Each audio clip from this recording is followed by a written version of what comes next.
আমাদের রাজনৈতিক নেতারা বহুতভাবে ওই কাফের হয়ে যায়, নয় মুশরিক হয়ে যায়। কখনো কাফের হয়ে যায়, কখনো মুশরিক হয়ে যায়।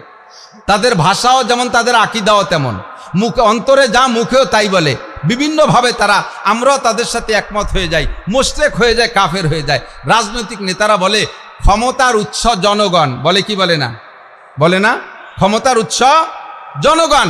এই কথাটা যেই নেতা বলবে ওই নেতা মুশরিক, ওই নেতা কাফের। তার স্ত্রী যদি তার সাথে এই বিশ্বাসে একমত না হয়, নেতা বলে ক্ষমতার উৎস জনগণ আর স্ত্রী বলে না ক্ষমতার উৎস জনগণ না, ক্ষমতার উৎস একমাত্র আল্লাহ, তাহলে স্বামী মুশরিক হয়ে গেছে, স্ত্রী ইমানদার রয়েছে, তাদের দুইজনের ভিতরে বিবাহ বন্ধন ছিন্ন হয়ে গেছে।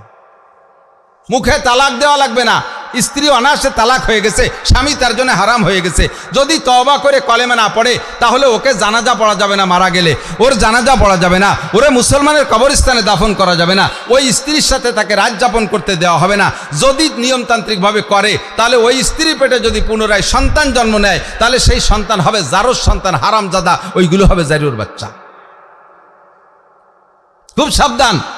কিন্তু আমাদের দেশের বহু কয় যে ক্ষমতার উৎস জনগণ, আল্লাহ চোখে আঙ্গুল দিয়ে দেখায় দিয়েছে, চোখে আঙ্গুল দিয়ে দেখায় দিয়েছে। রাজনীতি বুঝবেন না, আমি ঈমান বুঝানোর জন্যে ক্ষমতার উৎস একমাত্র আল্লাহ, সৃষ্টিকর্তা, পালনকর্তা, রিজিক দাতা, বাঁচানোওয়ালা, ক্ষমতা দেনেওয়ালা, কেড়ে নেওয়ালা, সর্বময় ক্ষমতার মালিক কে? আল্লাহ। তৎকালীন প্রধানমন্ত্রী আমাদের বাংলাদেশের যেভাবেই হোক নির্বাচিত, তৎকালীন প্রধানমন্ত্রী শেখ হাসিনা, সে তো সংসদ গঠন করেই ফেলাইছিল। কথা বলেন, ভোট দেই আর না দেই, বাংলাদেশের সমস্ত আওয়ামী লীগ তার সমর্থনে ছিল কি ছিল না?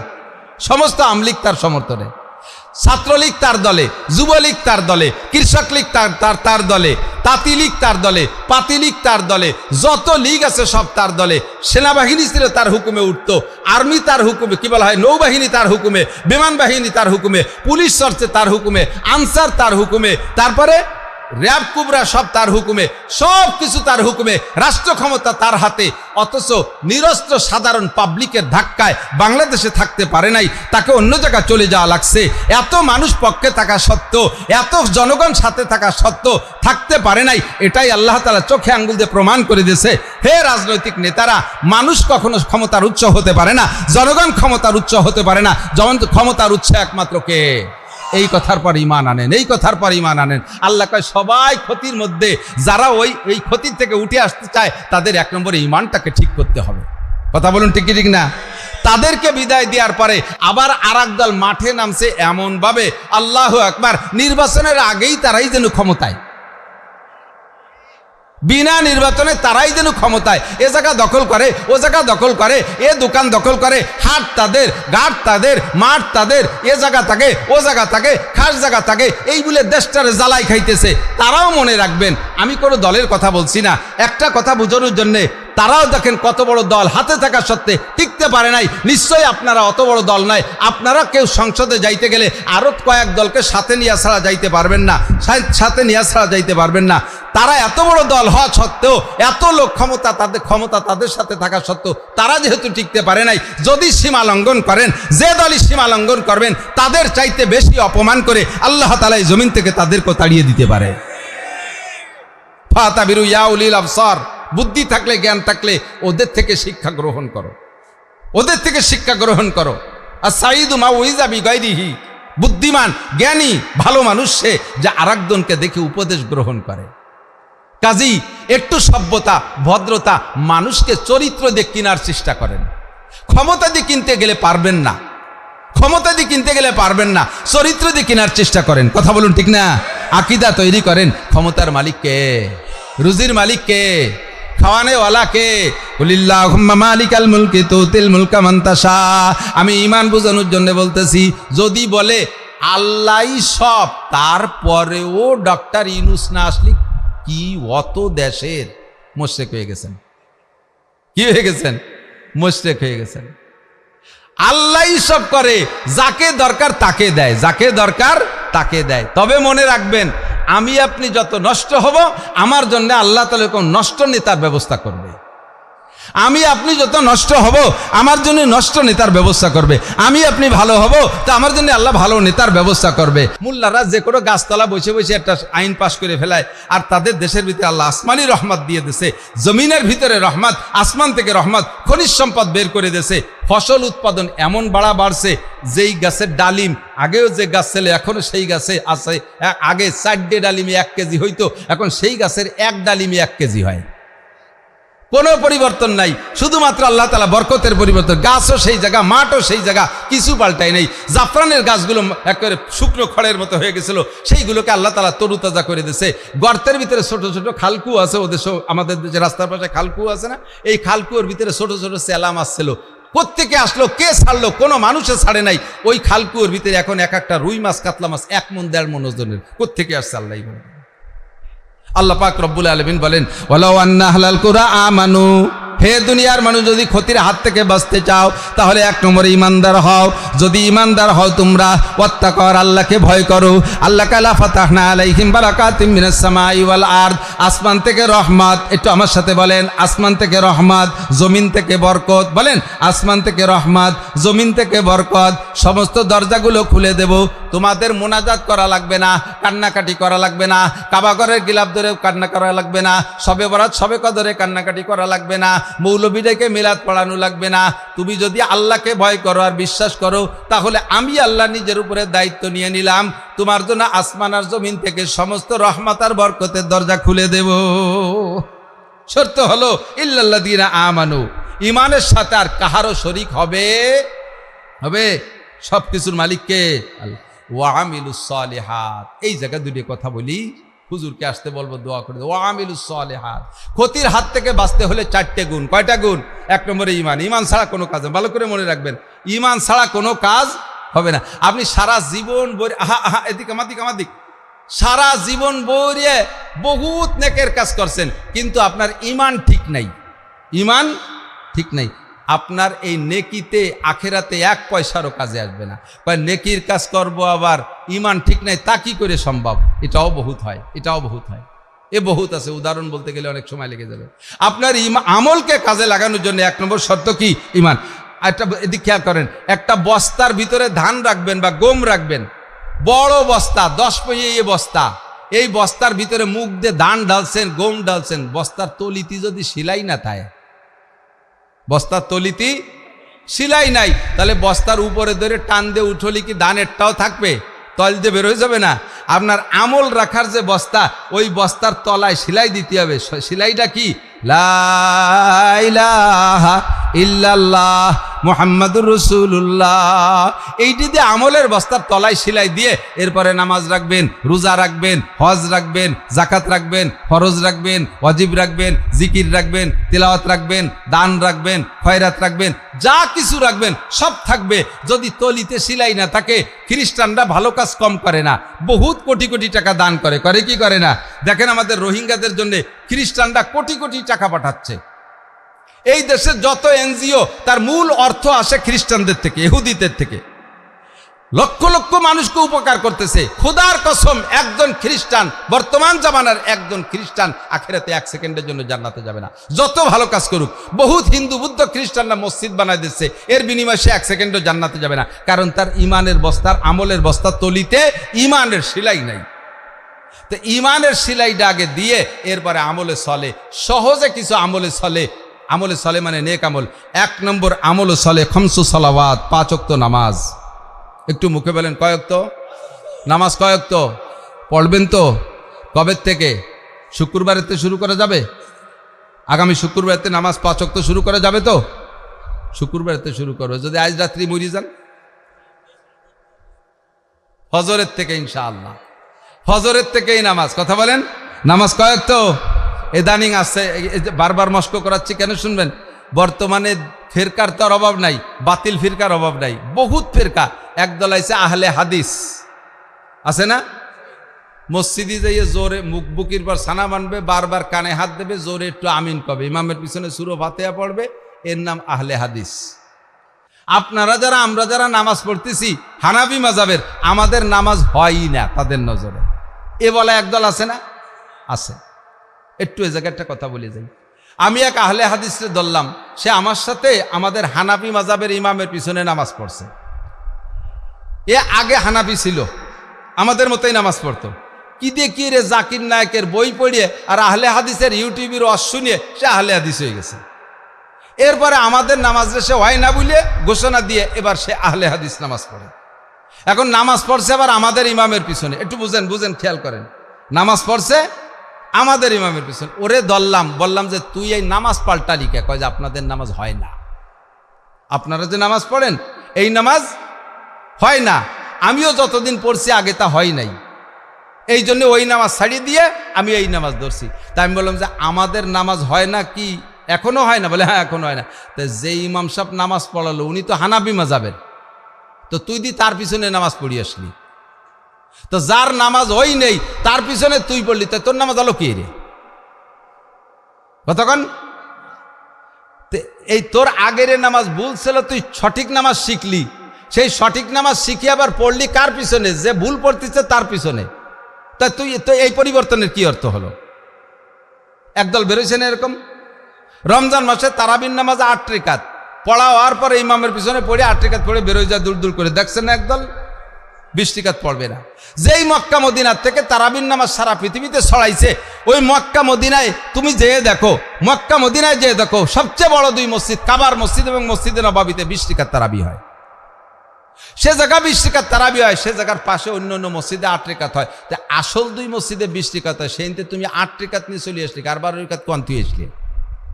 একটা দল বেরোইছে। আর এক দল বেরোইছে আহলে কোরআন, ও জায়গার বেশি বেজরাবো না। আহলে কোরআন এক দল বেরোইছে, তারা হাদিস মানে না, কোরআন মানে, কোরআন বসবে, কোরআনের কিচ্ছু বোঝে না, অথচ কোরআনের দাবি করে। কোরআন শরীফে নামাজ আছে 3 ওয়াক্ত। কয় ওয়াক্ত? তাদের দাবি আকিমিস সালাতা তরাফাইন নাহারি ওয়া যুলাফাম মিনাল লাইল ইন্নাল হাসানাতি ইযহিবনাস সাইয়্যাত। আল্লাহ পাক কোরআনে কইছে নামাজ 3 ওয়াক্ত। আকিমিস সালাত তরাফাইন নাহার, দিনের 2 অংশে 2 ওয়াক্ত, আর যুলাফাম মিনাল লাইল, আর রাতে কিছু অংশ। তাহলে রাতে 1 ওয়াক্ত আর দিনই 2 ওয়াক্ত, 3 ওয়াক্ত নামাজের কথা আসছে। অথচ নবী পাক বলেন মান হাফাযা আলা সালাওয়াত আকরামাহুল্লাহু বিখামসি খিসাল। নবী পাক বলেন খামসু সালাওয়াতিন ইফতারাযাকুন্নাল্লাহ, আল্লাহ তাআলা 5 ওয়াক্ত নামাজ পড়েছেন। হুজুর বলেন আম্মা মানি জিব্রাইল খামসা সালাওয়াত, আমারে জিব্রাইল 2 দিন 5 ওয়াক্ত নামাজের ইমামতি করে নামাজ শিখিয়ে দিয়ে গেছে। মেরাজের বয়ান হাদিসের ভিতরে লম্বা। নবী পাক মেরাজের রাতে 5 ওয়াক্ত নামাজ নিয়ে আসে। কাজেই নামাজ কয় ওয়াক্ত? যদি কেউ 3 ওয়াক্ত নামাজ আপনাদের কাছে পেশ করে, আপনি কি সেইটা খাবেন না তারে ধরে নিয়ে মুফতি মিরাজের কাছে চলে যাবেন? বলে হুজুর ওর সাথে আমি ঝগড়াড়ি পারতেছি না, এ কয় নামাজ 3 ওয়াক্ত। দেখবেন যে হুজুরির কাছে যাবে না, পাবলিকের ভিতরে ওয়াজ করে, আমাদের কাছে আসবে না। আহলে হাদিস আলারাও পাবলিকদের ভিতরে ওয়াজ করে। মহিলাকে মধ্যে যে কয় তারাবির নামাজ 8 রাকাত, পুরুষের নামাজ আর মহিলাকে নামাজ একই রকম, এই প্রশিক্ষণ দেয়। অথচ ওই আহলে হাদিস কোনোদিন আমারে দাওয়াত দিতে আসে না, যায় আপনারে দাওয়াত দিতে। আপনার কাছে আসলে কি বলবেন? বলবেন যে বাবা তোকে সহজ একটা বুদ্ধি শিখিয়ে দিচ্ছি। বর্তমানে আমাদের এই পাশে কয়েকজন বক্তার ওয়াজ আমরা সবাই শুনি, তার ভিতরে মাওলানা নাসির সাহেবের ওয়াজ শুনি আমরা। তো ওই নাসির সাহেবরে খালি তোকে দলে নে, উনি যাইয়া মাঠের ভিতরে যে ওয়াজ করে দিলি পারা হাজার হাজার মানুষ একদিনই তোর দলে চলে যাবে। খালি একটু উনার কাছে যা, দেখবেন যে ওই যে এক কুকুরে আর এক কুকুরে দাওয়া দিলি পারা সারেন্ডার করে কিভাবে? আই শুয়ে পড়কে লেজ নামায় দেয়, পতাকা নামায় দেয়। সারেন্ডার পদ্ধতি কি? লেজ নামাই দিয়ে পলাবে, তো জীবনে করে দিন আমার কাছে আসবে না। আমি ফেসবুকে বহু চ্যালেঞ্জ করছি, তুই যে বিষয় নিয়ে গ্যাঞ্জাম বাদাইস আয় একটু আমার সামনে আয়, ফেসবুকে অত লড়াই করিস না, সামনে আয়, তোর কিতাব পড়াই দেই। তুই যদি আমার সামনে বুখারী শরীফের একটা পৃষ্ঠা রিডিং পড়তে পারিস, তাহলে তুই যা বলবি আমি তাই শুনবো। একটা লাইনও শুদ্ধ করে পড়তে পারবে না। আল্লাহর ফজলে আমরা তো বুখারী শরীফ পড়াই, আজ 30 বছর বুখারী শরীফ পড়াই, তারপর আমি বুখারী শরীফ বুঝি না। ও জীবনে কোনোদিন বুখারীর মূল পৃষ্ঠা খুলে দেখতে পারে নাই, একটু অনুবাদ দেখছে 2, 4, 6 পৃষ্ঠা, ওর বগল ভরা বুখারী শরীফ থাকে, খালি বুখারী শরীফের হাওলা, এক বগল বুখারী। কয়খান আছে বগলে বুখারী? 60 খেন নিয়েছি। লক্ষ্মী ভাষা মাদ্রাসায় যেয়ে দেখেন বুখারী শরীফের 2 খেন কিছুক্ষণ আতইরে রাখলে পারা 1 হাত বেঁকা হয়ে যায়। 2 খেনের গায়ে 10 কেজি ওজন, আর ওই এক বগলে 60 খেন বুখারী নিয়েছে। তার মানে 6 পাতায় দিয়ে বুখারী বানাই বগল ভরিয়ে নিয়েছে। বলার সাথে সাথে বগলেতে বুখারী টাইন দিয়ে বের করে দেয়, দেখেন বুখারীতে আছে। ও বগলেতে বুখারী টাইন দিয়ে বেরোয় না, বগলের লোমটাই নিচে, তার ঠিক কি? এই সমস্ত ফেতনা পার্টি আছে না নাই? কথা বলেন আছে? সাবধান থাকবেন, সতর্ক থাকবেন। নামাজ কয় ওয়াক্ত? এক নম্বরে নেক আমলের ভিতরে এক নম্বর। ও দোস্ত, নামাজের কথাটা কেন বলি এদিক তাকান। আল্লাহ পাক বলেন সমাজে যত প্রকার খারাপই আছে, যত প্রকার কুসংস্কার আছে, তুমি জীবন ভরে ওয়াজ করিও সেই কুসংস্কার থেকে মানুষকে ফিরাইতে পারবা না। একটা মাত্র আমল শিখে দাও, একটা আমলের দ্বারা সমস্ত কুসংস্কার থেকে ফিরে আসবে। সেটা হলো ইন্নাস সালাতা তানহা আনিল ফাহশাই ওয়াল মুনকার। আল্লাহ পাক নিজেই বলেন নামাজ সকল প্রকার কুসংস্কার থেকে বাঁচানোর জন্য একমাত্র তাবিজ। নামাজ যদি সুন্দর হয়, নামাজি সুদ খায় না, নামাজি ঘুষ খায় না, নামাজি মদ খায় না, নামাজি তাড়ি খায় না, নামাজি আইল ঠেলে না, নামাজি পরের জায়গা দখল করে না, নামাজি জমি জাল দলিল করে না, নামাজি মিথ্যে কথা বলে না, নামাজি সুদে ঘুষে কারবার করে না, নামাজি বেড়া ক্যাডামেসের থেকে টাকা উঠে না, গ্রামীণ ব্যাংকের সমিতির থেকে টাকা তোলে না। নামাজি মানুষ এই করতে পারে না। কয় যে হুজুর আমাকে পাশে যারা সমিতির টাকা নেয় অধিকাংশ নামাজি। এই যে আইল ঠেলে আইল খোসে, ও তো আমার বড় কাকা, উনি সেদিন তবলিগিতে আইছে। বড় কাকা আইল ঠেলে সে তবলিগিতে আইছে, নামাজ পড়ে রেগুলার। আর আপনি কোন নামাজ আইল ঠেলের থেকে বাঁচায়? খুঁজে দেখেন চাচার নামাজ খান কি নামাজ, নামাজের হালাত কি। নামাজের মধ্যেও আইল ঠেলে, সে নামাজটাই আলির উপরে রাখে না, নামাজটাই নষ্ট করে ফেলে। তবলিগে 3 চিল্লা দেশে আজও সুরো ফাতিহা শুদ্ধ করে পড়তে পারে না, আছে না নাই? তবলিগে 3 চিল্লা দেশে আত্মায়াত শুদ্ধ করে পড়তে পারে না। যার সুরো কিরাত অশুদ্ধ তার নামাজই হয় না। ভালো করে মনে রাখবেন, নারী বলেন আর পুরুষ বলেন, নামাজ ভাঙ্গার কারণ 19টা। নামাজ ভাঙ্গার কারণ কয়টি? 19টি। 1 নম্বর নামাজে অশুদ্ধ পড়া। রাগ করেন না, আমি বিলকুল করে ছাড় দিয়ে কথা বলতে পারবো না। কিয়ামতে আমাকে আল্লাহ তাআলা জুতো পিটা করবে। তোমারে কি আমি দায়িত্ব দিয়েছি, তোমারে কি কন্ট্যাক্ট দিয়েছি যে সবাই নিয়ে ভেসতে আসতে হবে? তোমারে দায়িত্ব দিয়েছি সত্য কথা বলতে, তুমি মিঠে মিঠে গা মাখা কথা কেন বলো? কি জন্যই বলেছ? আপনারাই মামলা করবেন আমার নামে যে আল্লাহ, নাসির সাহেবের বয়ান শুনতাম, উনি এত কঠিন কঠিন কথা বলতেন, কত কথা শুনছি, মানছি, আমল করছি। এই ব্যাপারটা যদি একটু টাইট করে বলতেন তাহলে তো আমরা ঠিক হয়ে যেতাম। উনি এই জায়গায় আমাকে ছাড় দিয়ে কথা বলছে বিদায় আমরা সেই জায়গায় শক্ত করে ধরি নেই, এই জন্য আমি ছাড় দিতে পারবো না। যাদের নামাজে কেরাত অশুদ্ধ, খেয়াল আমার দিক খেয়াল, যাদের নামাজে কেরাত অশুদ্ধ, সারা জীবনে যত নামাজ পড়ছেন খোদার কসম ওই নামাজে 1 সেকেন্ডের জন্য ভেস্তে যেতে পারবেন না, কোনো ছাড় নাই। বলবেন যে তাহলে যাও একটু পড়তাম, যা যেভাবে কইলেন তা তো কেউই পড়বে না। যদি বললি তার না আই হয় তা ফুড়িয়ে লাভ কি? নামাজ পড়ি যদি বেসতে তাহলে আগে যারা পড়ে না তাকেও যে অবস্থা আমাকেও সেই অবস্থা হয়, তাহলে ফুড়িয়ার লাভ কি? পড়েন না, ছাড়িয়ে দিয়ে চলে যান, তাতে আমার কি? আমার কিছু আসে যায় না। ঠকবেন আপনি, আপনারই লস। সিদ্ধান্ত এভাবে নেন কেন? আপনি আখের চাষ করছেন, এবছর ভালো হয় নাই, একজনে ভুল বলছে, বলে দিয়েছে, ভুল ধরে দিয়েছে, তুমি যেভাবে আখের চাষ করতেছ তাতে আর শেষে একখান আখ খাওয়া লাগবে না। তাই বলে কি আখ চাষ ছাড়িয়ে দেবেন? না কৃষি অফিসে যাইয়া কৃষি অফিসারের ডাইকে এনে আখের চাষের নিয়ম শিখবেন যে স্যার কোনভাবে চাষ করলে সুন্দর আখ হয় আমারে শিখিয়ে দেন? তাই করবেন না, কোনভাবে কি করলে ভালো হয় সেটা করবেন। আপনি যদি সেদিকে তা বোঝেন তাহলে সুরকিরাত অশুদ্ধ হওয়ার কারণে নামাজ হয় না। আপনি রাগ করে নামাজ কেন ছেড়ে দেবেন? আপনি শুদ্ধ সুরকিরাত শুদ্ধ করার চেষ্টা করেন। ওয়াল্লাযীনা জাহাদু, হুজুর পড়েছেন ওয়াল্লাযীনা জাহাদু ফিনা লানাহদিয়ান্নাহুম সুবুলানা। তুমি পর্যাপ্ত চেষ্টা করো, চেষ্টা তোমার যেখানে শেষ হয়ে যাবে, তুমি যদি পর্যাপ্ত চেষ্টার পরে শুদ্ধ করতে না পারো তাহলে আল্লাহ পাক তোমাকে তারপরে তোমাকে ছাড় দেবে, তার আগ পর্যন্ত তোমাকে ছাড় দেবে না। তুমি চেষ্টা কতটুকু করেছো? কই হুজুর রে ইমাম সাহেব তো কই যে হুজুর আমাকে একটু সুরকিরাত মস্ক, হুজুর কান দেয় না, হয়ে গেল ওনার চেষ্টা শেষ। পড়ছি কয়দিন গেছি মক্তবে, তা মাথায় ধরে না। কয়দিন গেছেন? সপ্তাহখানিক। ম্যাট্রিক পাস করতে 10 বছর চেষ্টা করলেন, আইএ পাস করতে 12 বছর চেষ্টা করলেন, বিএ পাস করতে 14 বছর চেষ্টা করলেন, এমএ পাস করতে 16 বছর চেষ্টা করলেন, বিসিএস পাস করতে 20 বছর চেষ্টা করলেন, কম্পিউটার শিখতে 1 বছর বেশি চেষ্টা করলেন। তো দুনিয়া কামাই করার বিদ্যা শেখার জন্য এত টাকা আর এই 20, 21, 22 বছর চেষ্টা করলেন। জান্নাত কেনার জন্য, কোরআন শরীফ শেখার জন্য 1 সপ্তাহ চেষ্টা করে ছেড়ে দিলেন। আর এরপর আপনি সেই নামাজ দিয়ে বেসতে যাবেন? এটা আদৌ সম্ভব না। বেসতে অত সিটিয়ে গুণ না, আপনাকে শুদ্ধ করে কোরআন শরীফ পড়া শিখতে হবে। ইল্লাল্লাযীনা আমানু ওয়া আমিলুস সালিহাত, 1 নম্বর 5 ওয়াক্ত নামাজ। এই জায়গা একটু কড়া বলা লাগতেছে, এরপরে কিছু সহজ আমল শিখে দেবো। আমার দিক তাকান, নেক আমল 5 ওয়াক্ত নামাজ। এখন আপনাকে ছাড় দেওয়া হবে, দিক তাকান, ছাড় দেওয়া হবে। আপনার পিছনে যত ভুল নামাজ পড়ছেন না, আর তা তো বলেই নিছে, আরো আরেকবার কসম খেয়ে বলি যে আল্লাহর কসম, আপনার পিছনের ভুল নামাজ, ভুল কিরাতে যে নামাজ পড়ছেন ও কিচ্ছু হয় নাই। এখন ওই ভুল নামাজটা শুদ্ধ করে খাতায় জমা করার জন্য একটা পদ্ধতি মাত্র খোলা আছে, বলবো?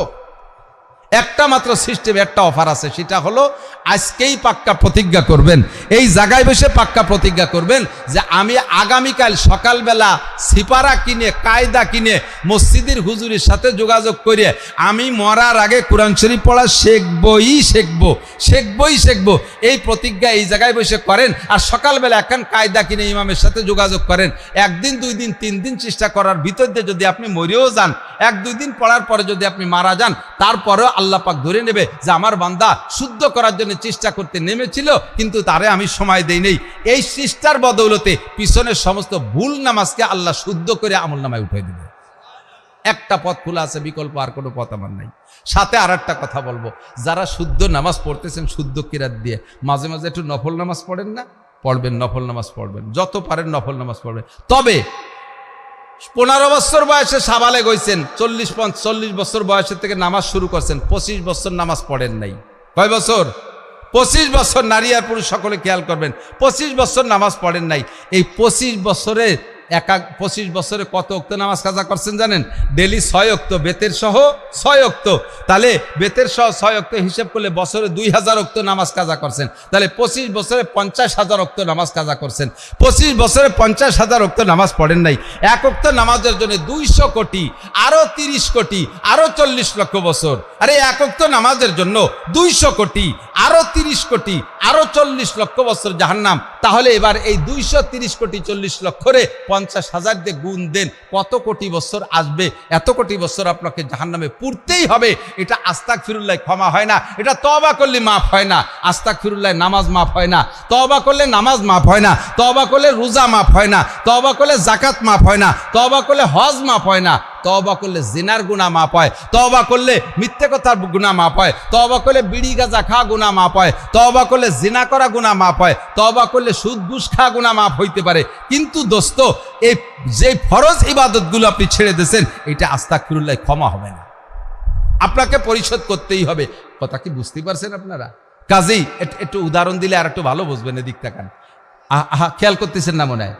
একজন মানুষ, আপনার নামাজ কাজা আছে 10 বছর, মরার আগে আপনি আস্তাগফিরুল্লাহ তওবা করলেন, এই তওবার দ্বারা অন্য গুনাহ মাফ হবে, কিন্তু নামাজ মাফ হবে না। কিয়ামতে আল্লাহ তাআলা বলবেন তোমার সব মাফ হয়েছে আস্তাগফিরুল্লাহর দ্বারা, নামাজ দাও আমারে, নামাজ আমাকে দাও। ফেরেশতারা যে বলবে আল্লাহ ওই লোকের আমলনামায় 200 খতম কোরআন শরীফ আছে, কোরআন শরীফের নাকি আলাদা দাও। উনি 10টা উমরা করছে, হ্যাঁ সে নাকি আলাদা দাও। উনি 2 কোটি টাকা মসজিদে দান করছে, ও নাকি আলাদা দাও।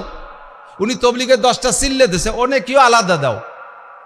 কয় তাই এই দিয়ে ওর ওই নামাজের গ্যাপটা বন্ধ করা যায় না? কয় যে না, নামাজ দিতেই হবে, যে ইবাদত করবে সেই ইবাদতের নাকি আলাদা দাও। কিন্তু নামাজ ফরজ হয়েছে পড়ে নাই, রোজা ফরজ হয়েছে রাখে নাই, যাকাত ফরজ হয়েছে দেয় নাই, এটা আমার হক নষ্ট করছে, ওইটা পরিশোধ করতে হবে, ওইটা পরিশোধ করতে হবে। কাজেই আগে নামাজ ফেলাও। যেমন উদাহরণে বলা যায়, আপনি এর কাছে 500 টাকা পাবেন, দেওয়ার কথাই সামনে শুক্রবার, এই শুক্রবারে দেয় নাই, বছরের মধ্যে কোনো শুক্রবারে দেয় নাই, 3-4 বছর ঘুরইছে। 3-4 বছর ঘুরানোর পরে যাইয়া ওই লোকটা বলতেছে ভাই আল্লাহর রাস্তায় আমরা একটু মাফ করি নেই, মরা ঔত বলা যায় না, কে কোন সময় মারা যায়, আমরা একে অপরের মাফ করে দিই।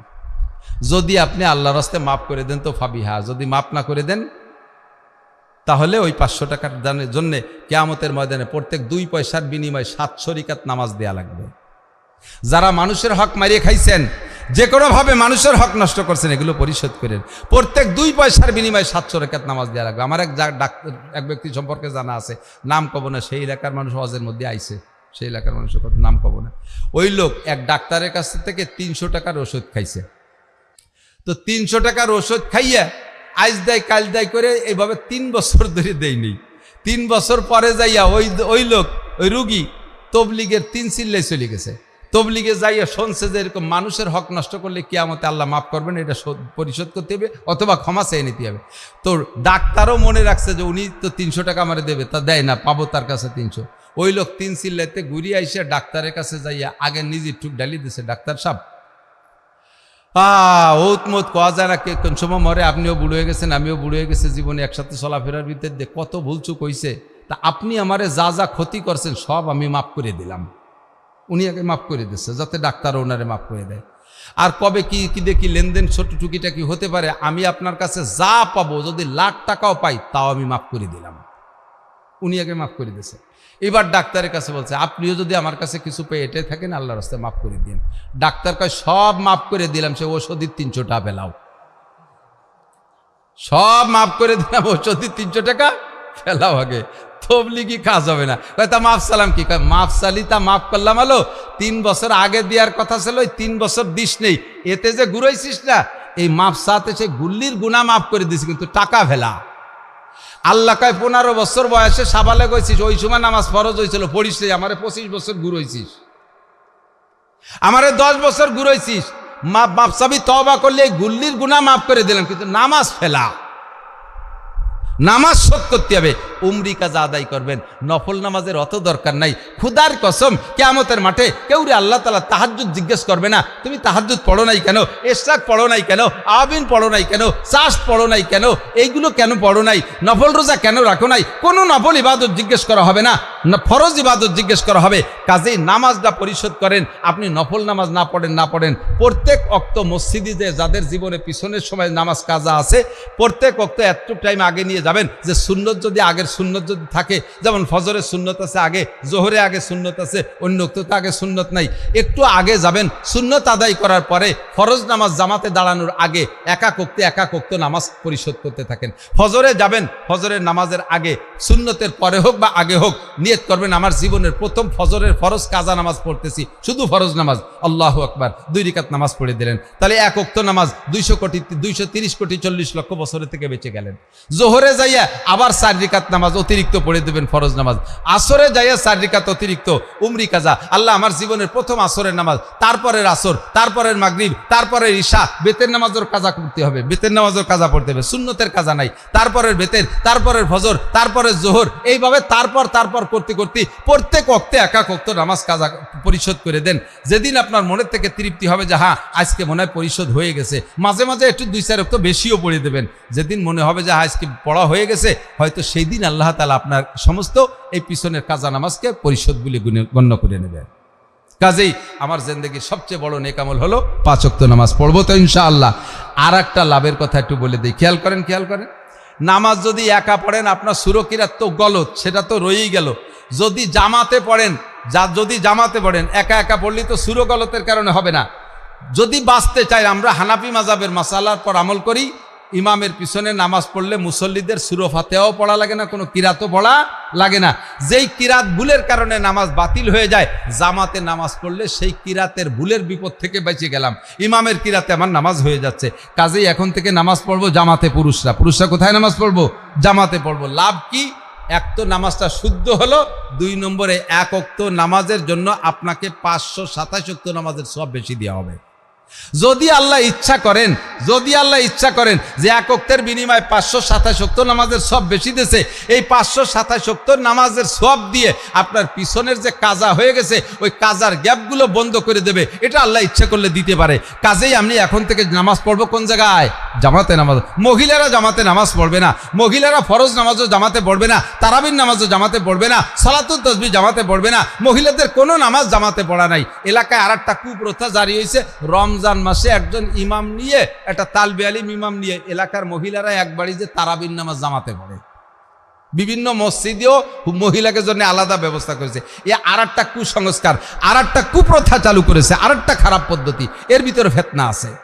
মহিলাদের যেখানে ফরজ নামাজ জামাতে পড়তে যেতে নিষেধ করা হলো, তারা তারাবির নামাজ পড়ার এত স্বাদ কোত্থেকে আসে? মহিলাদের তারাবির নামাজও জামাতে পড়ালো, ঈদের নামাজ নাই, তাদের জানাজার নামাজ নাই, জুমার নামাজ পড়বে না মহিলারা। আমাদের বাংলাদেশ থেকে হাজি সাহেবরা বউ নিয়ে একসাথে হজ করতে যায়, এ জায়গা যাইয়া মহিলারাও প্রত্যেক ওয়াক্ত জামাতে নামাজ পড়তে যায়। অথচ বাংলাদেশের যত আলেমরা স্ত্রীদেরকে নিয়ে হজে যায়, একজন আলেমও স্ত্রীকে নিয়ে প্রথম তওয়াফের সময়, হজ বা উমরার যে মূল তওয়াফ, ওই সময় নামাজটা হয়তো জামাতে পড়ে আসে। এরপরে কোনো আলেম তার স্ত্রীকে হোটেল থেকে মসজিদে, কাবা শরীফের মসজিদে নববীতে জামাতে নামাজ পড়তে নেয় না। পাবলিকরা, স্বামী না গেলেও বিটিরা সে দৌড়তি যে জামাতে শরীক হবে মসজিদ নববী। মহিলারা ওই জায়গা যাইয়া নামাজ পড়ে যায় নাকি পাবে, তার চাইতে পুরুষের সাথে ঠেলা ধাক্কায় যে গুনাহ হবে, ওই নামাজ দিয়ে ওই গুনাহ পুরো করতে পারবে না। এই জন্য মহিলারা নামাজ পড়বে করে। ও আমিলুস সালিহাত, সাথে কিছু নফল নামাজ একটু শিখিয়ে দিই, 2-4 ওয়াক্ত খেয়াল করেন। মাগরিবের সময় আমরা মাগরিবের নাম খুব খেয়াল, মাগরিবের নামাজের পরে আবিনের সর্বনিম্ন রাকাত, সর্বকম রাকাত 4 রাকাত। আবিন সর্বকম রাকাত কয় রাকাত? 2 রাকাত করে 4 রাকাত আবিন পড়লে হবে। 4 রাকাত আহসানুল ফতোয়া, সমস্ত ফতোয়ার কিতাবে সহিহ আছে। ফরজ নামাজের পরে নবী আলাইহিস সালাম মাগরিবে 6 রাকাত নামাজ পড়েন, 2 রাকাত সুন্নাত, 4 রাকাত আবিন। 6 রাকাত, 8 রাকাত, 10 রাকাত করার কারণে অনেকের কষ্ট মনে করে, এই জন্য মোটেই পড়ে না। 4 রাকাত আবিন আপনি পড়েন, লাভ কি? একটানা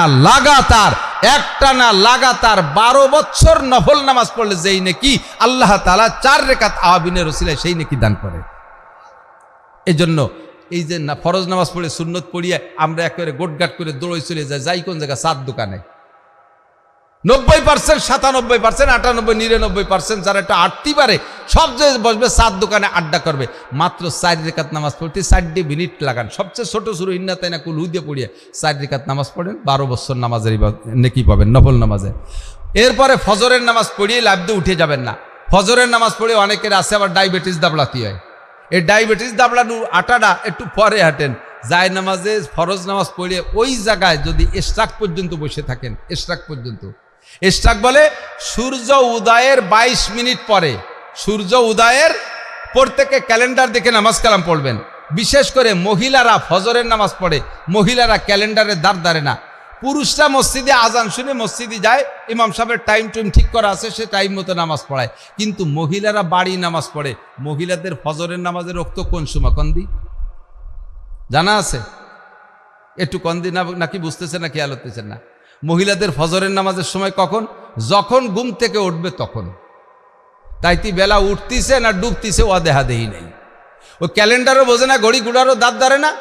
উঠে ঘুমেতে উঠে যাইয়ে পেশা পায়খানা সাইরে অজু বানায় নামাজে দাঁড়াইছে, চাষি একদিক দিয়ে নামাজ পড়তেছে, আর একদিক দিয়ে বেলা ডক ডক করে উঠতেছে। বাঁশবাগানের এই আগানি বাগানে বাড়ি, বেলা উঠা তো সই দেখতে পারে না, ওইদিকে ক্যালেন্ডার জানে না। বেলা উঠার সময় নামাজ পড়া হালাল না হারাম? একটু কন্যা হালাল না হারাম? ডুবার সময় হালাল না হারাম? হাঁস মুরগি গরু ছাগল রান্না বান্না করতে করতে মাগরিব আসরের নামাজ পড়ে, একদিক দিয়ে বেলা ডুবতেছে আর একদিক দিয়ে নামাজ পড়তেছে। প্রত্যেক মুসলমান, সচেতন মুসলমানের ঘরে এই যে নামাজের যে ক্যালেন্ডার আছে, সূর্য উদয় অস্ত, নামাজের হারাম টাইম মাকরু টাইমটা প্রত্যেকে চিনিয়ে দেবেন। এটা আমরা পুরুষদের উপর এটা আমাদের নৈতিক দায়িত্ব। মহিলারা বেশিরভাগ এই ফজরের নামাজটা সূর্য উঠার সময় পড়ে, হাজার হাজার মহিলারা। খেয়াল রাখবেন, এই সময় নামাজ পড়া জায়েজ নাই। সূর্য উদয়ের 22 মিনিট পরে, সূর্য উদয়ের 22 মিনিট পরে যদি কের আজকের ফজরের নামাজ কাজা হয়ে যায়, কারণবশত ঘুমের মধ্যে উঠতে পারেন নাই, পড়তে পারেন নাই, সলাতুন নাইমে ইজাস্তাই কাজা ক্বালা রাসূলুল্লাহ সাল্লাল্লাহু আলাইহি ওয়াসাল্লাম, হুজুর বলেন আমার উম্মতের নামাজ, ঘুমন্ত ব্যক্তির নামাজ যখন সে ঘুম থেকে উঠবে তখন। তা আজকের ফজরের নামাজ যদি কাজা হয়ে যায়, তাহলে ঠিক দুপুরের আগে 12টার আগে যদি পড়েন, তাহলে সুন্নত সহ পড়তে হবে। সুন্নত পড়া মুআক্কাদা, সুন্নত সহ পড়বেন যখন ঘুম থেকে উঠবেন। তবে বেলা উঠার সময় পড়বেন না, বেলা উঠার 22 মিনিট পরে। এরপরে ইশরাক, ওই যায় নামাজে ওই জায়গায় বসে থাকবেন, উঠে ঘুরে ফিরে আইসে ফিরে ইশরাক পড়লে ইশরাকের এই ফজিলত পাবেন না। সালাম ফিরের উপর ওই জায়গায় বসে তসবিহ তাহলিল জিকির ফিকির করবেন। বেলা উঠার 22 মিনিট পরে 2 রাকাত মাত্র ইশরাকের নামাজ পড়লে আল্লাহ তাআলা একটা কবুল হজ আর একটা কবুল উমরার নেকি আপনারে দান করবে। ইল্লাল্লাযীনা আমানু ওয়া আমিলুস সালিহাত। এই নেক আমলগুলো টুকিটুকি করা যাবে না? সহজ তাহাজ্জুদ, কিয়ামতের ময়দানে আল্লাহ তাআলা তাহাজ্জুদ পড়নেওয়ালাদেরকে বিনা হিসাবে জান্নাতে পাঠিয়ে দেবে। বলেন না সুবহানাল্লাহ। তাহাজ্জুদের সময় কোন সময়? খুব খেয়াল, তাহাজ্জুদের সময় শেষ রাত। উম্মতের শেষ রাত্রে প্রত্যেকে উঠতে পারবে না, এটা নবী যাই না, হুজুর বলেছেন। ঈশার ফরজ 4 রাকাত। কয় রাকাত? আগেও মাঝে মাঝে বলছি, এলাকায় অনেকে আমলও করে আলহামদুলিল্লাহ, আবার অনেকে সব মাহফিলে যায় না বিদায়, আবার তাদের শোনার বিষয় একটু খেয়াল করেন। তারপরে 2 রাকাত সুন্নাত, এরপরে 3 রাকাত বেতের না, ফরজ 4 রাকাত, সুন্নাত 2 রাকাত।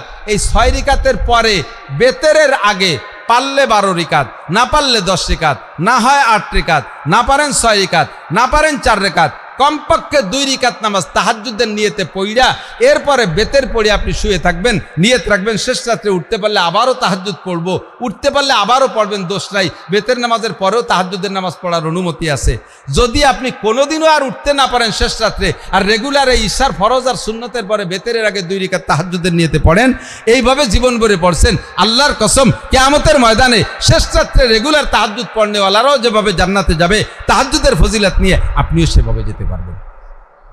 সহজ হয়েছে কিনা? সহজ হয়েছে না? আজকে থেকে একটু, আজকে তো ঈশা চলে গেছে, আগামীকাল থেকে যদি আল্লাহ বাঁচায় রাখে এই তাহাজ্জুদের পর আমল করতে পারবো কে কে? একটু নিয়ত করা যাবে, দেখি কে কে সত্যি মনের থেকে বলছেন। কালকের থেকে প্রতিজ্ঞা করেন ইনশাআল্লাহ 2 রাকাত তাহাজ্জুদ পড়া যাবে না ইনশাআল্লাহ। আল্লাহ তাআলা তৌফিক দান করুক। চাশতের নামাজ 4 রাকাত। চাশতের নামাজ কয় রাকাত? ইশরাকের 10-20 মিনিট পরেই চাষতের রক্ত শুরু হয়ে যায়।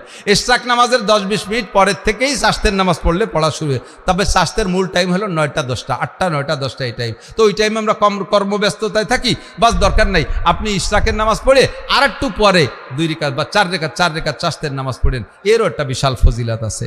আল্লাহ তাআলা আমাদের সবাইকে তৌফিক দান করুক। এ হলো দৈনন্দিন আমল। 5 ওয়াক্ত নামাজ পড়তে সময় যে ওযু করবেন না, ওযুর সময় পকেটে একটু মেসওয়াক রাখবেন, পকেটে একটা মেসওয়াক রাখবেন, একটা মেসওয়াক রাখবেন। লাভ কি? দুনিয়াবি লাভ অনেক আছে, সেটা আমি বলবো না। আখেরাতের লাভ হলো রেগুলার যারা ওযুতে মেসওয়াক করে ওযু বানায় নামাজ পড়ে, নারী আর পুরুষ, 1 ওয়াক্ত নামাজের বিনিময়ে আল্লাহ তাআলা তাকে 70 ওয়াক্ত নামাজের নেকি দান করেন। পরিষ্কার সহিহ হাদিস। এলো নামাজের বরকত। 2 নম্বরে যারা রেগুলার মেসওয়াক করে আল্লাহ তাআলা তাদের মরণকালে কলেমা নসিব করবেই করবে। বিরাজ করলে এই নেকি পাবেন না, মেসওয়াকের এই ফজিলত। আজকে থেকে একটু প্রতিজ্ঞা করেন তো, গাছের একটা ডাল কাটে একটা মেসওয়াক কি বানানো যাবে? একটু নিয়ত করেন, যাবে?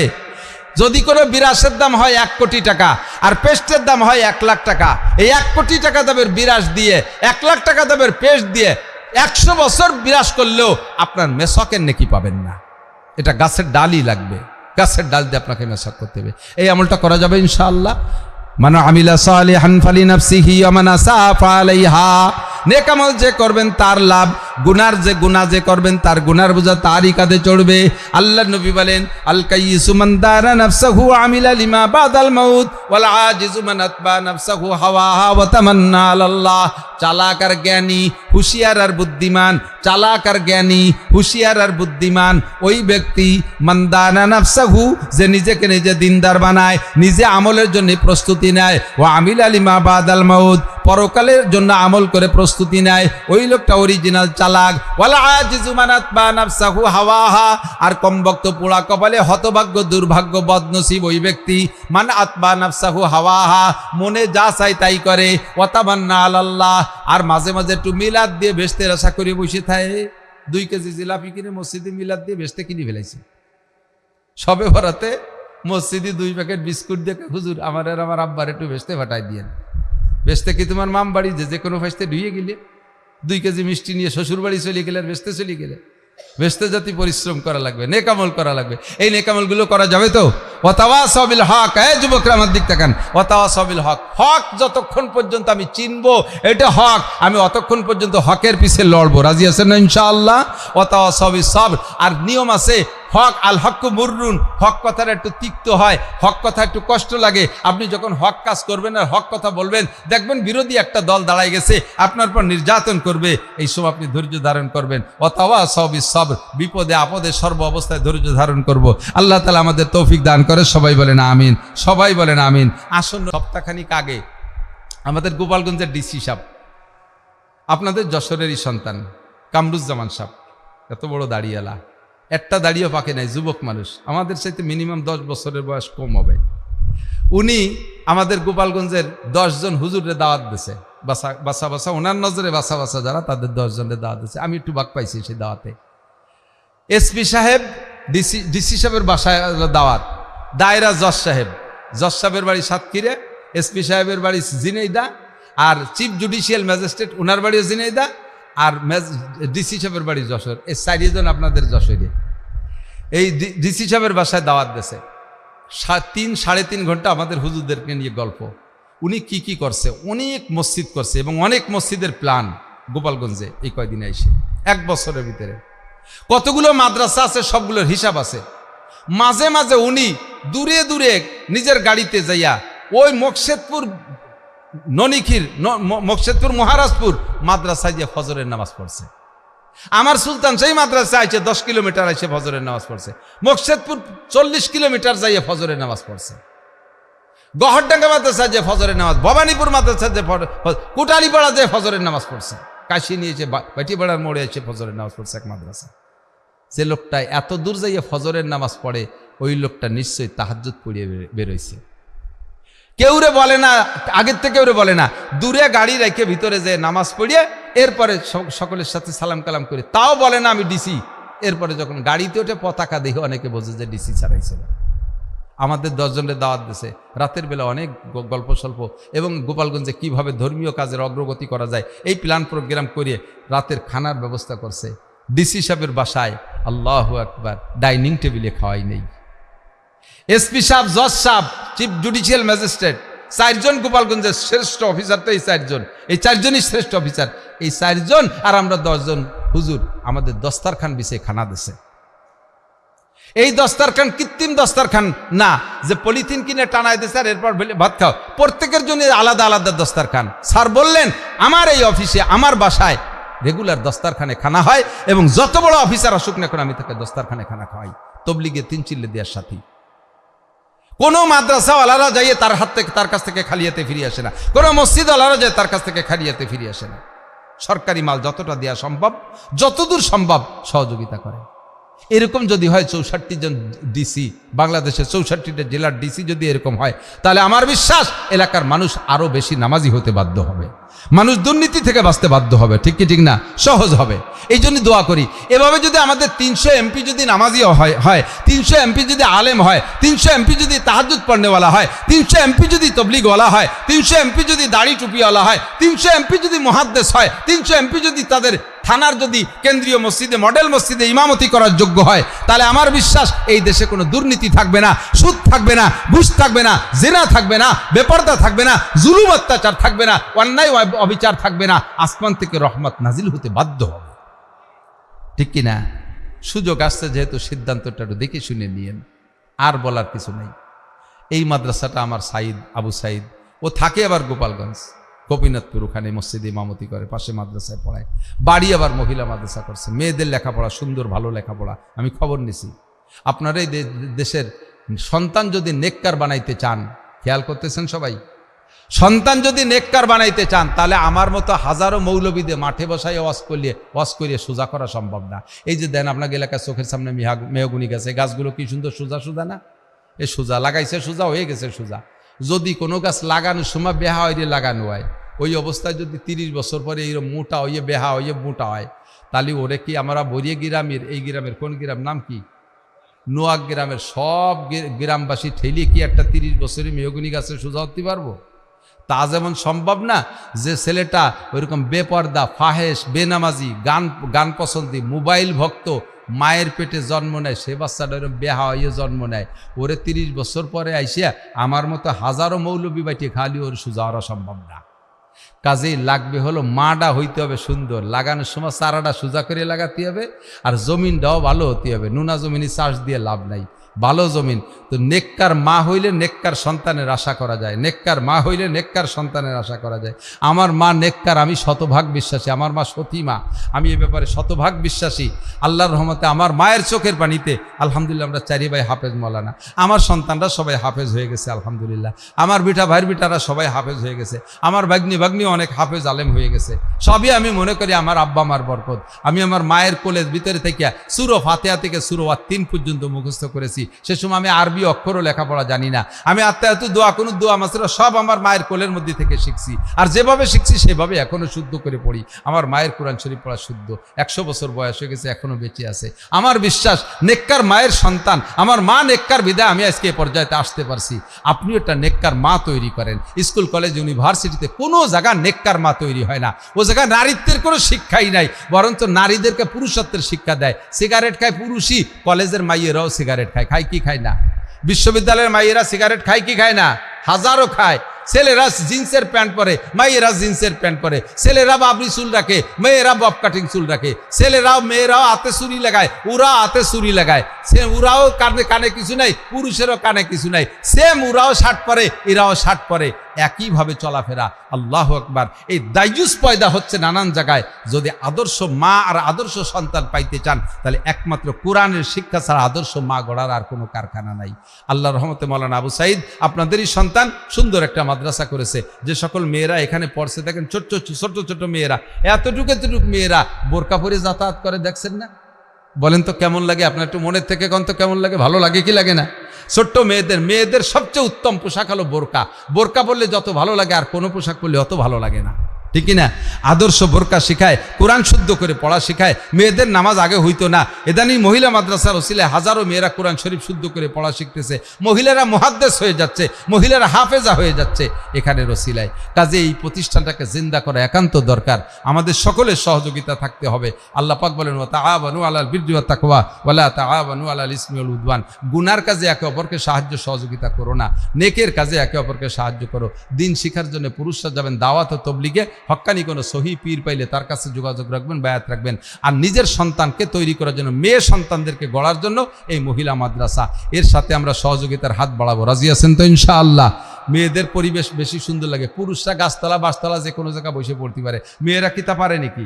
মেয়েরা তা পারে না। পুরুষদেরকে ছাড়িয়ে দিলে বাগানেতে বাঁশ কাটিয়ে নিয়ে আসতে পারে সবার জন্য, মেয়েদেরকে কি বাগানে বাঁশ কাটতে পাঠানো সম্ভব? হ্যাঁ, বাগানে কত দো পাইয়ে গাঁজা খা শিয়াল রয়েছে না, সে নিজে অ্যাক্সিডেন্ট হয়ে যাবে না? কাজে ওগে এগুলোর জন্য পাঠানো যাবে না। মৌলানার পা সুতো থাকে না, আমিও মহিলা মাদ্রাসা করে জানি। আর এত বড় বেকায়দা, আল্লাহু আকবার, 10টা পুরুষ মাদ্রাসা পরিচালনা করা যত কঠিন, একটা মহিলা মাদ্রাসা পরিচালনা করা তার চেয়ে কঠিন। মাদ্রাসার ছেলেদেরকে বলছি, যার যার জুতো সেই বরাবর সুন্দর করে লাগবে। একদিন বলে দিয়েছি বছরের শুরুতে, প্রত্যেক 2খান জুতো এক জায়গায় সুন্দর করে খুলিয়ে ঘরে ঢুকতেছে, আবার যার যার জুতো পাইতে বেরোচ্ছে। ডুয়ে দেন মহিলা মাদ্রাসার, আবাসিক মহিলা মাদ্রাসায় একটা মাইও নিজের 2খান স্যান্ডেল পাই দেবে না, এর একখান ওর একখান। আর যে কি পরিমাণ স্যান্ডেল আড়ায় তা তোর কুহি সারার কায়দা নাই। নিজের পায়জামা আর একজনের জামা, আর একজনের উন্না, আর খেতা তো ছড়াই বড়াই গেছে, যে জিহা নাতে পায় তাই গাই দেন। এগে গুছাই গেছাইয়া মানুষ করা। প্রত্যেক নবীকে দিয়ে আল্লাহ তাআলা ছাগল চড়াইছে, তো যদি কোনো আলেমরে আল্লাহ তাআলা সাইজ করার নিয়ত করে তারে দিয়ে মহিলা মাদ্রাসা করায়। ওরে আল্লাহ সাইজ করার নিয়ত করছে বলে মহিলা মাদ্রাসার দায়িত্ব দিয়েছে, সোজা হয়ে ছাড়বে। এখন আমরা এই মাগুলো গড়ার ব্যাপারে প্রত্যেকে একটু সাহায্য সহযোগিতা করতে রাজি আছি কিনা কথা বলেন? মাদ্রাসাটা যা হয়েছে, মেয়েরা যেভাবে গড়তেছে, আপনারা সন্তুষ্ট আছেন না? এখন ওদের পরিবেশ, এই যে বিল্ডিংটা জুড়িয়ে বসে রয়েছে, ওর ছাদ নাই, ছাদ দিতে পারতেছে না। আপনারা আমরা প্রত্যেকের ইনকাম দিয়ে, অনেকের বাড়ি দালান করছেন, এক একজনের নিজস্ব ইনকাম দিয়ে একটা দালান বানাইছেন। তা আমরা সব দালান আলারা, টিনির গলা আলারা যদি একটু করে হাত বাড়াই, তাহলে এর এই দালানে লাগবে আর 2.5 লাখ টাকা। 2.5 লাখ টাকা নাকি? মাত্র ছাদে 2.5 লাখ টাকা লাগবে। পরে বডি টুক পরে দিয়েন। আলহামদুলিল্লাহ, এই কাজে হাত দিলে কেউ পিছিয়ে থাকেন। আমার মাদ্রাসার মসজিদ 3000 স্কোয়ার ফিট বারেন্দা বানাইছি, শুধু বারেন্দা হলো 3000 স্কোয়ার ফিট। এ করতে যাইয়া সিমেন্ট কালেকশন করার ঘোষণা দিছি। আল্লাহর বান্দারা মাদ্রাসায় পৌঁছই দিয়ে গেছে। যেই সিমেন্ট ছাদ করার পরেও 180 বস্তা সিমেন্ট বেশি রয়ে গেছে, ফিরে তা দোকানে ফিরে বেশি দিছি। কাজে হাত দিলি ঠেকে না। তা আমরা একটু করে হাত দেবো ইনশাআল্লাহ। কোনো আল্লাহর বান্দা যদি থাকেন যে একজনই ছাদ করে দেবেন, তাও পারেন। কেউ 1 লাখ টাকা দেওয়ার ইচ্ছা করলে তাও পারেন। দোয়া করবো আল্লাহ তাআলা তাকে লাখ লাখ কোটি কোটি টাকার মালিক বানায় দেবে। আল্লাহ পাক হালালভাবে তারে কোটিপতি বানায় দেবে। আল্লাহ সপরিবারে মক্কা মদিনা জিয়ারত নসিব করবে। কেউ যদি থাকেন, আমি 50,000 টাকা দেব। হ্যাঁ, তোমার মাঝি ভাই নাম কি? এর মেজো ভাই 50। মেজো ভাই আছে নাকি? হ্যাঁ, উপস্থিত আছে মেজো ভাই? মাওলানা আবু সাইদের মেজো ভাই 50,000 টাকা। বলেন আলহামদুলিল্লাহ। একটু জোরে বলেন না আলহামদুলিল্লাহ? আর একটু জোরে আলহামদুলিল্লাহ। আরে আমি দেব না একটু আলহামদুলিল্লাহ কি জোরে বলবো না? আবু সাইদের মেজো ভাইকে আল্লাহ তাআলা হালাল ভাবে লাখ লাখ কোটি কোটি টাকার মালিক বানায় দাও। বলেন আমিন। সপরিবারে বারবার মক্কা মদিনা জিয়ারত নসিব করো। এইটাকে সাদকায়ে জারিয়ার আমল নামায় কবুল করে নাও। আল্লাহ তাকে সুস্থতার সাথে লম্বা হায়াত নসিব করো। আর কোন আল্লাহর বান্দা থাকলে একটু বলবেন এই মোটা দোয়া নেওয়ার জন্য। ও মেজো আপা, ওর ভাগ্নে, ওর মেজো আপার ছেলে 50,000 টাকা। বলেন আলহামদুলিল্লাহ। 2 মামু ভাগ্নেই 1 লাখ টাকা। 2.5 লাখ টাকার তো 1 লাখ হয়েই গেছে আলহামদুলিল্লাহ। আর 1.5 লাখ আমরা সবাই মিলে দেবো ইনশাল্লাহ। 10-20 হাজার টাকা দেওয়ার মতো কোন আল্লাহর বান্দা আছেন? কোন এক আল্লাহর বান্দা আছেন 10-20 হাজার টাকা দেওয়ার মতো? 10,000 20,000? গোপালগঞ্জ মুয়াজ্জিন কি নাম জানো? গোপীনাথপুর জনাব ইকরাম মোল্লা এর মুয়াজ্জিন 10,000। বলেন আলহামদুলিল্লাহ। গোপীনাথপুরেরা পাল্লা হবে আজকে। নোয়াগ্রামরা যেতে না গোপীনাথপুরেরা যেতে।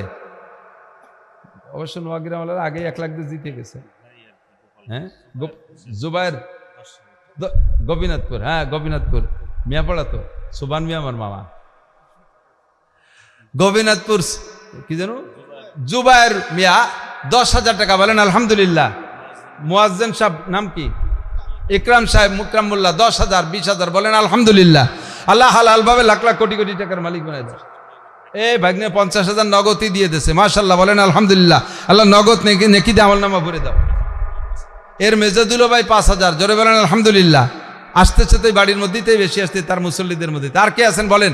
2,000, 5,000, 10,000। গোপালগঞ্জের গোপীনাথপুরের কেরামত কাজী 5,000, বলেন আলহামদুলিল্লাহ। আল্লাহ হালাল ভাবে লাখ লাখ কোটি কোটি টাকার মালিক বানায় দাও।